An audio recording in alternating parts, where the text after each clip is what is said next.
Hey everybody. Sorry it's been so long since I've done another video, but spring is here.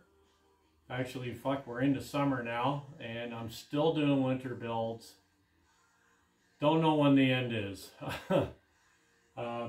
This bike here is owned by Joe Hickey out of Ontario. Me and Joe go way back. He's my little cousin. And ever since he's been riding, I've been looking after him. So about 2 years ago, maybe 3 years ago, he sent his bike out here to me. 2012 Screaming Eagle Street Glide, 110 motor. So he wanted a 117 kit.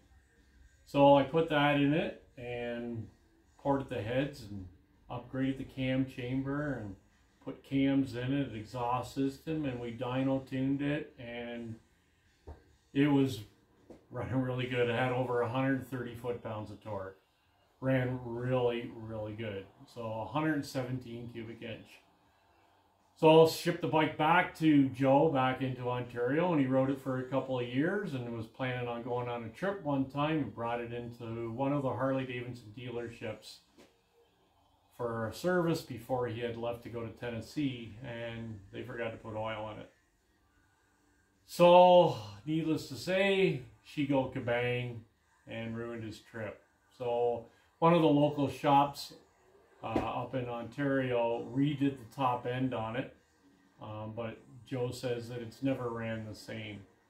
So, kind of fed up with it months and months and months ago. Approximately 9 or 10 months ago, he started talking about he wanted to put an S&S motor in it. So we start looking in it, running some numbers. Yeah, I'm into it.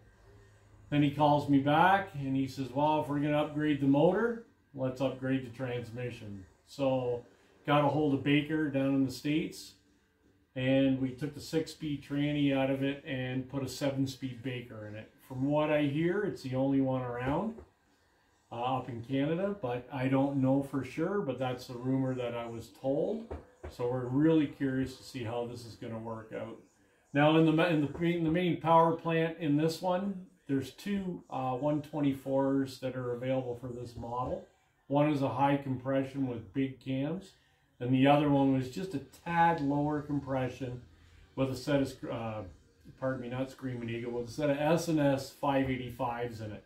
So Joe does a lot of touring and two-up riding, so he was bound, basically he wanted the torque and the reliability. So we put an S&S in it. So, like I said, this has been a long, ongoing thing. We waited, I'm going to guess, 8.5 months for the motor to come in from S&S. The transmission itself was shipped the first week from Baker and ended up in Ontario at Customs for 4.5 months.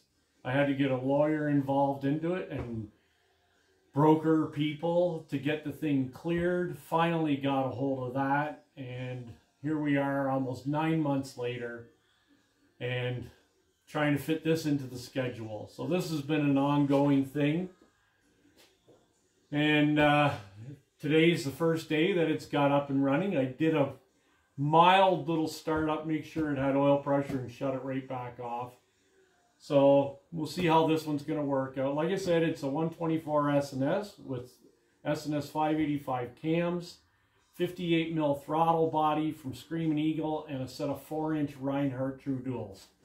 So anyway, this is the first startup for you guys, and this is for Joe. And thanks for the business, buddy. I'll see you soon.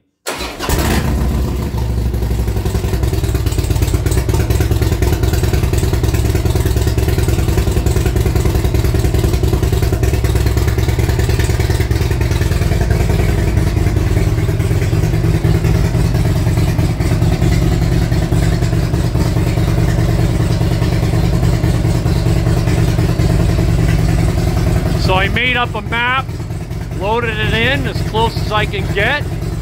So we'll get it up on the dyno hopefully by the end of the week. If not, just gotta wait. So nice and quiet. You may think that I almost built it. Like I said, S&S124 Baker direct drive 7-speed.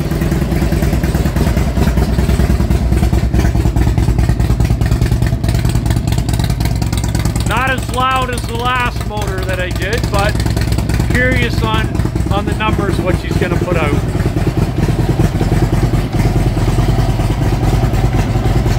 Anyway, thanks for listening, guys. I'll be in touch soon.